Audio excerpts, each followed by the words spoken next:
Bonjour, nous sommes avec Felipe Barbosa, qui est un jeune réalisateur brésilien très talentueux. On avait déjà beaucoup aimé son premier film Casa Grande et il revient avec un nouveau film présenté à Cannes dans la semaine de la critique qui s'appelle Gabriel et la montagne. Bonjour Felipe. Bom dia. Bon dia. Bonjour. Alors c'est un film très surprenant, je crois que assez unique en son genre, et de l'idée, je dirais, du point de départ jusqu'à l'exécution et jusqu'aux ramifications que peut avoir ce film dans la pensée. Je pense à la fois des spectateurs et de toi-même, et de son réalisateur en le faisant. Tu t'es inspiré d'une histoire vraie, celle d'un ami à toi, un Gabriel Buchmann, qui était un jeune homme très brillant, qui avait fait des études d'économie, jeune brésilien, qui est parti en Afrique, faire un grand voyage à travers l'Afrique, et qui est décédé dans des circonstances mystérieuses. On l'a retrouvé mort sur le flanc d'une montagne. Et tu as eu l'idée de reconstituer son parcours, ce voyage, en respectant les lieux qu'il avait visités et surtout les personnes qu'il avait rencontrées. Donc j'ai l'impression que bon, tu as voulu refaire ce voyage, peut-être en partie avec la volonté de saluer la mémoire de ton ami, mais aussi de chercher à comprendre les raisons profondes de ce voyage et peut-être, si c'est possible, les raisons profondes de cette mort, de cette disparition. Oui, exactement.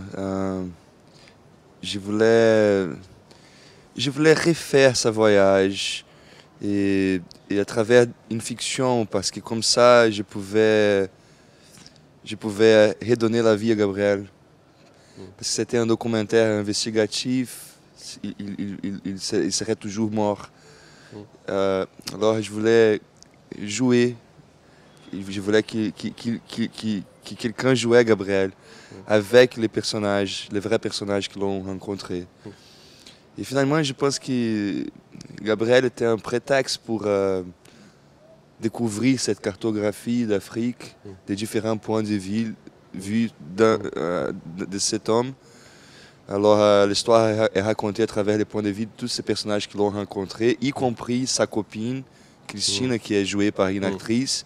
Mais tous les personnages africains sont 10, je pense, sont vraiment les réels. Et alors, je pense que c'était aussi un travail très physique, très difficile parce on était sur la route pendant 70 jours. On a parcouru 6000 km dans un bus camion avec une toute petite équipe. Et on sentait que c'était un travail un peu spirituel. Il y a un mélange d'intention et de confusion dans le film, y compris parce qu'il adopte le point de vue de Gabriel. C'est pas un film sur l'Afrique, mais d'une certaine manière, c'est un film sur une expérience de l'Afrique, ou le désir de faire une expérience avec l'Afrique, comme ont pu le faire beaucoup de personnes qui voulaient entrer en contact avec le tiers-monde. Ce qui rend le film intéressant, c'est que il est évidemment de la part des Africains, il est considéré comme un occidental, comme un blanc.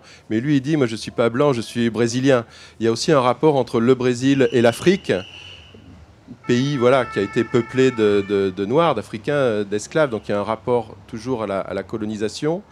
Il y a aussi ce rapport d'un jeune homme économiste qui venait d'une bonne famille de la bourgeoisie brésilienne, qui a décidé de rompre avec une carrière toute tracée, avec un avenir brillant, pour s'immerger et pour se perdre dans le continent africain. Est-ce que tu avais eu l'occasion d'en parler avec lui, ou alors est-ce qu'il a fallu que tu décryptes un peu ses intentions dans le film?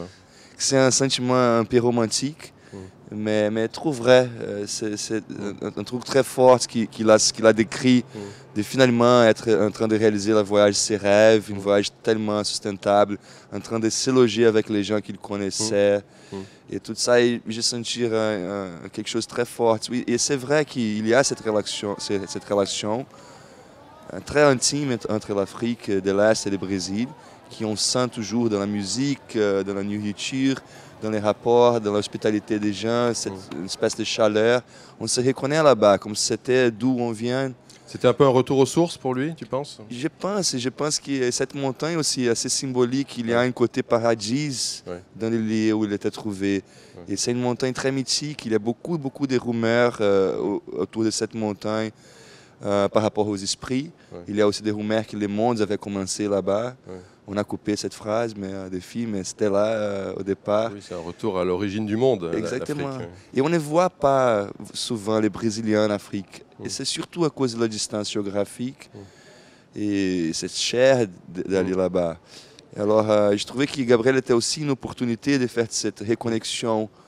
Et tu sais, le Brésil était le dernier pays à finir abolir l'esclavage. C'est le dernier. Alors, et c'est aussi un de ces pays où on a vraiment miscigené. Il y a eu une vraie miscigénation. Alors on voit dans le film que son rapport à l'Afrique, il le voulait le plus authentique possible. Donc on n'est pas du tout dans les circuits touristiques. Il ne va pas à l'hôtel, il dort chez l'habitant, il s'habille, il vit, il mange comme un Africain.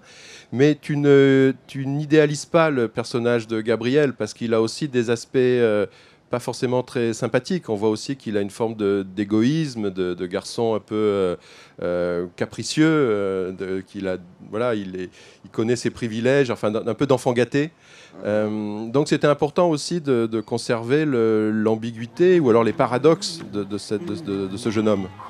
Oui, c'était important de construire un portrait d'un personnage assez contradictoire, mais quand même cohérent.